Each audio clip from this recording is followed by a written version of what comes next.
ક્યાંક તો દીકરીઓ એકદમ આગળ વધી રહી છે, પાયલટ થઈ રહી છે, વિમાન ઉડાડી રહી છે, શેફ થઈ રહી છે, રાજકારણમાં જઈ રહી છે, અને ક્યાંક સાવ જે હજી પોતાના શરીર વિશે સમજતી પણ નથી એની સાથે બળાત્કાર થાય છે. કઈ નારાયણીની આ ચર્ચા છે એ મારે તમને પૂછવું છે.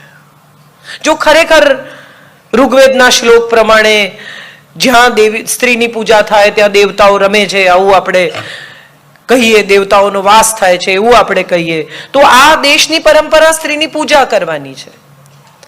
છતાંય હવે દિવાળી આવશે તો આપણે બધા નિર્જીવ વસ્તુઓ લઈ આવીશું, સિક્કા ને દાગીના ને ફલાણું ને ઢીકણું, બધું દૂધથી ધોઈશું ને આમ કરીશું ને ફલાણું કરીશું, લક્ષ્મી પૂજન કરીશું.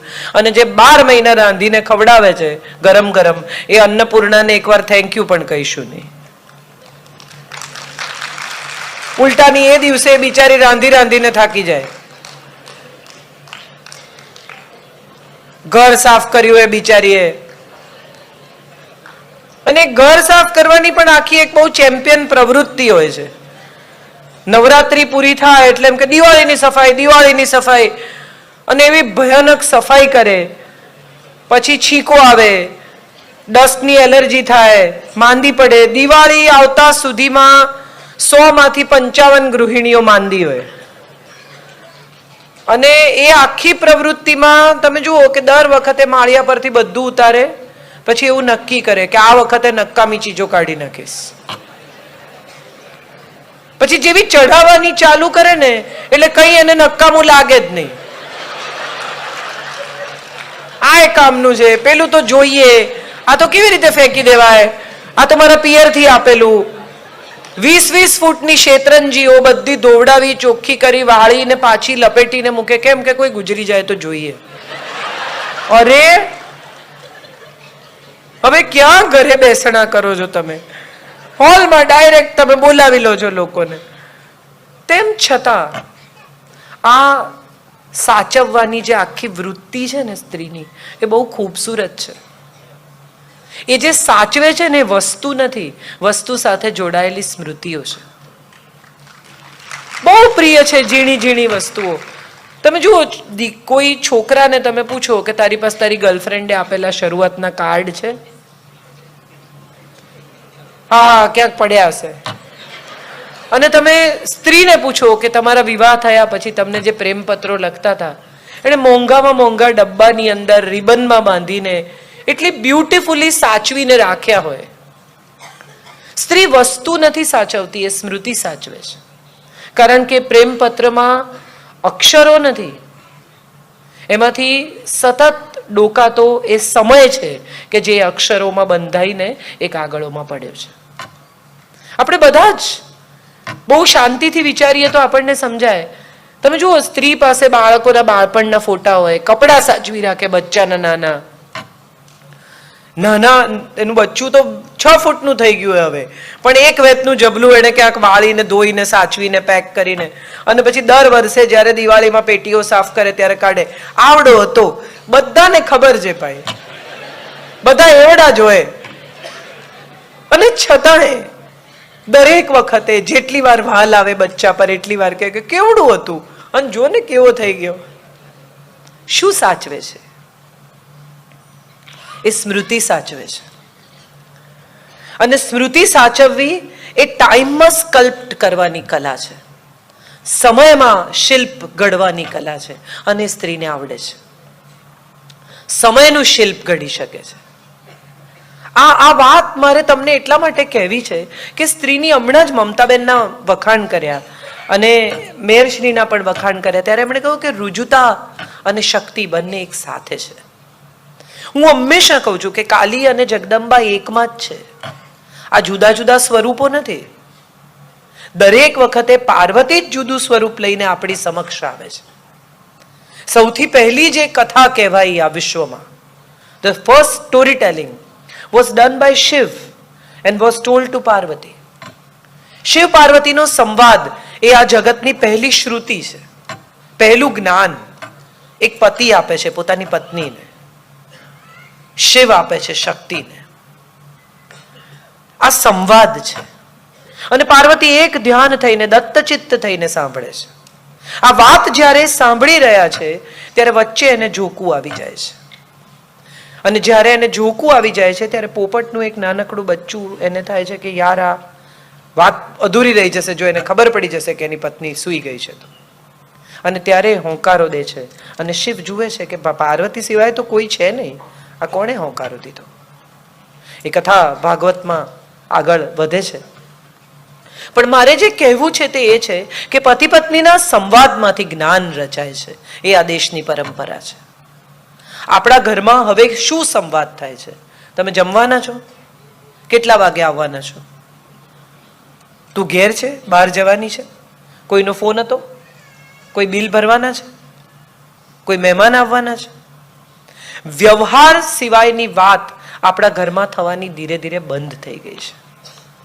આપણે જરૂરી હોય એટલી જ વાત કરીએ છીએ.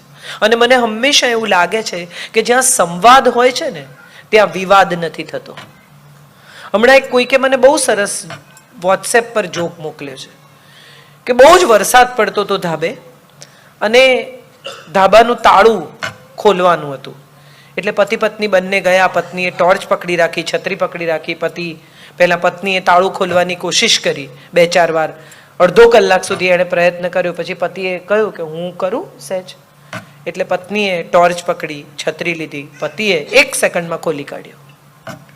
એટલે પત્નીએ કહ્યું કે જોયું, ક્યારની કહું છું ટોર્ચ આવી રીતે પકડાય.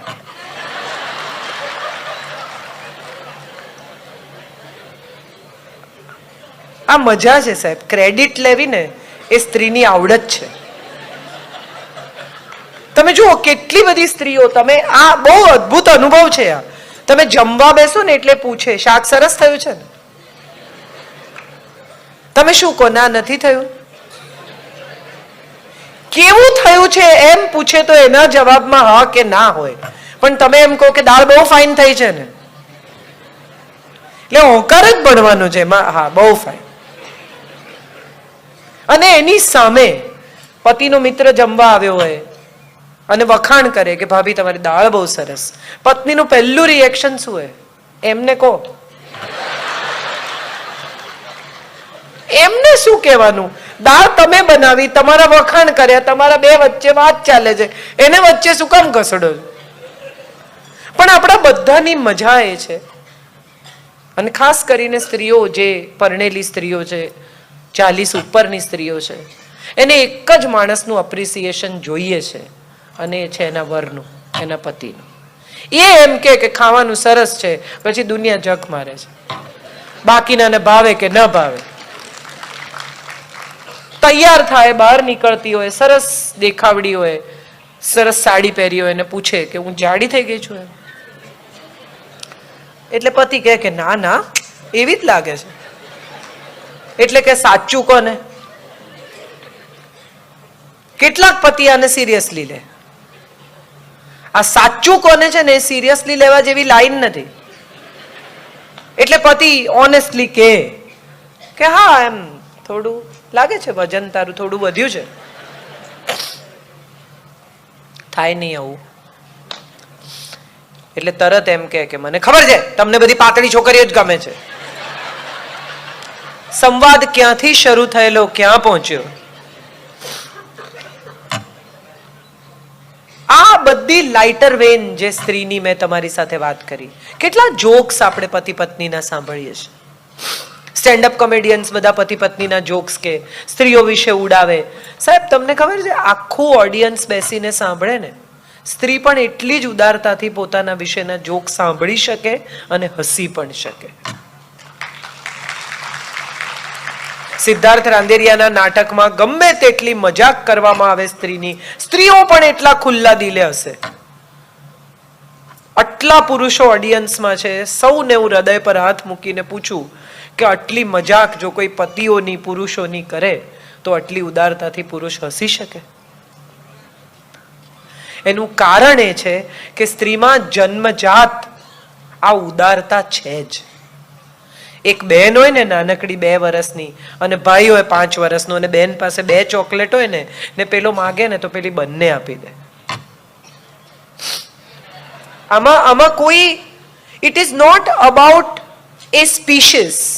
It is more about the construction and the metal of the species.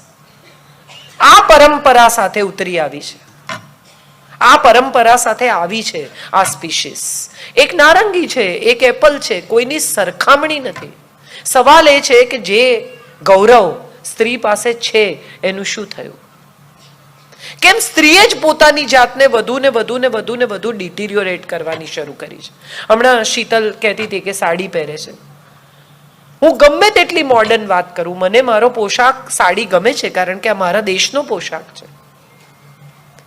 હું વિદેશનો પોશાક ત્યાં પહેરું જ્યાં એ પહેરવાનો હોય. હું જ્યારે સ્ત્રીત્વની વાત કરતી હોઉં, હું જ્યારે ભારતીયતાની વાત કરતી હોઉં, ત્યારે મારે ભારતીય મનથી, શરીરથી, પોશાકથી, વિચારથી, સ્વભાવથી, વર્તણૂકથી હોવું જોઈએ.